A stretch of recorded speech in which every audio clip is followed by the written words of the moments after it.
Scenario: you're live streaming a virtual concert for your fans, and it sounds like your audio quality just isn't up to par.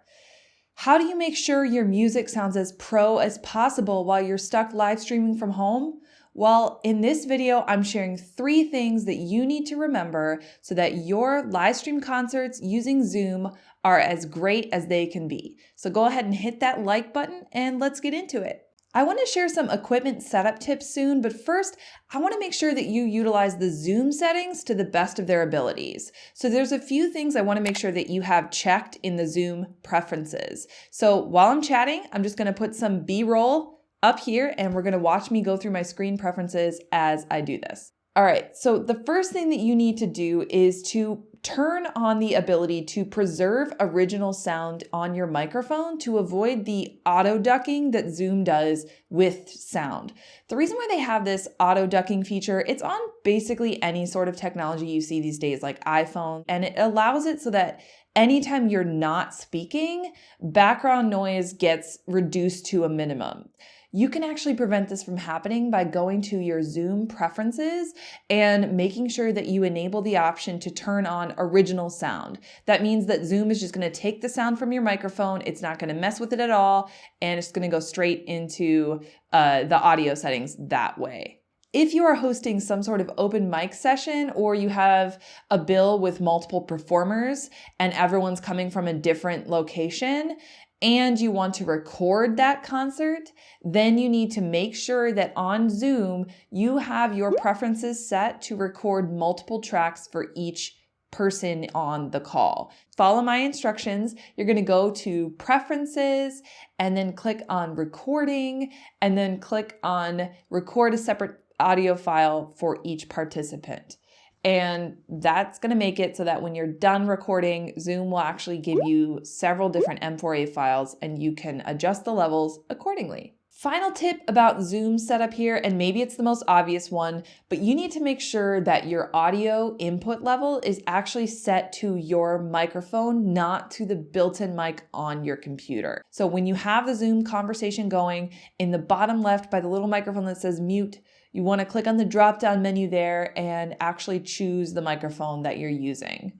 Just be sure that you're not actually capturing your audio for Zoom through the built-in mic on your laptop because that's not going to be good. All right, so I've mentioned microphones, so I want to start talking about equipment.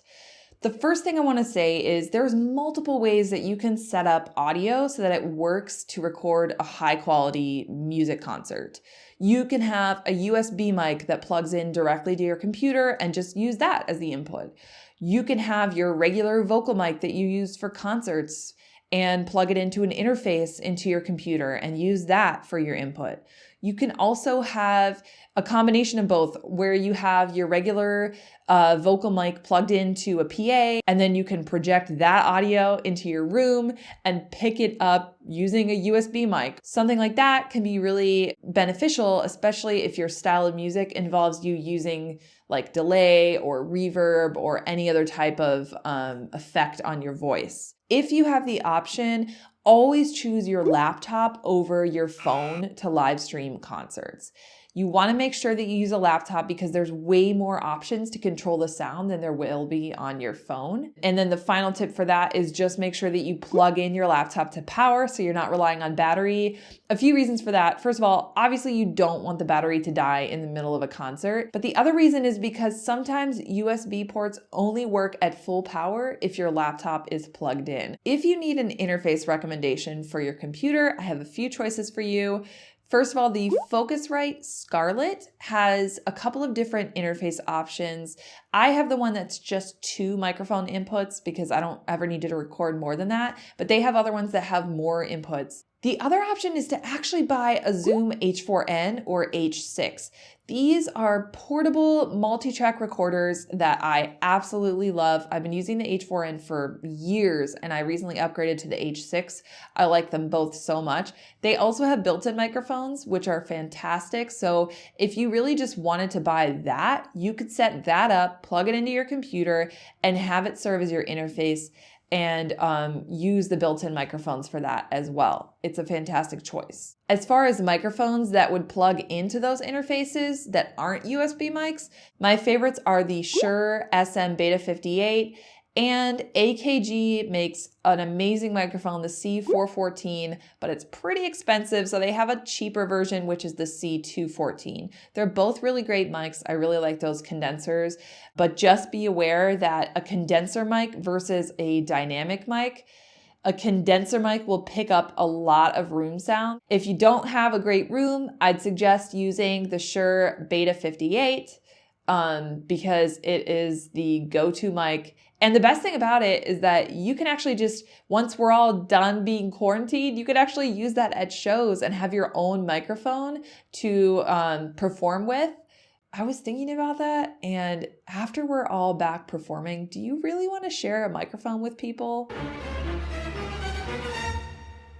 I wouldn't. For those of you who need to use your phone because you don't have a laptop that works well enough, then there are a few things that you can do to improve the sound quality here. First things first, you need a tripod. Not just to make the picture look better, because yes, it will make your picture look better, but also because if you have your phone propped up on something, you might be blocking the microphone and it might destroy the quality of the sound going into the phone. You can also use iPhone or Android microphones that plug in directly to your phone to help improve the quality of the sound there. My favorite ones are the Rode SmartLav Plus. Shure also makes a line called Motive. My favorite one that they have is the MV88, and I also like the MV5. Those are both really great choices from the Shure line of equipment.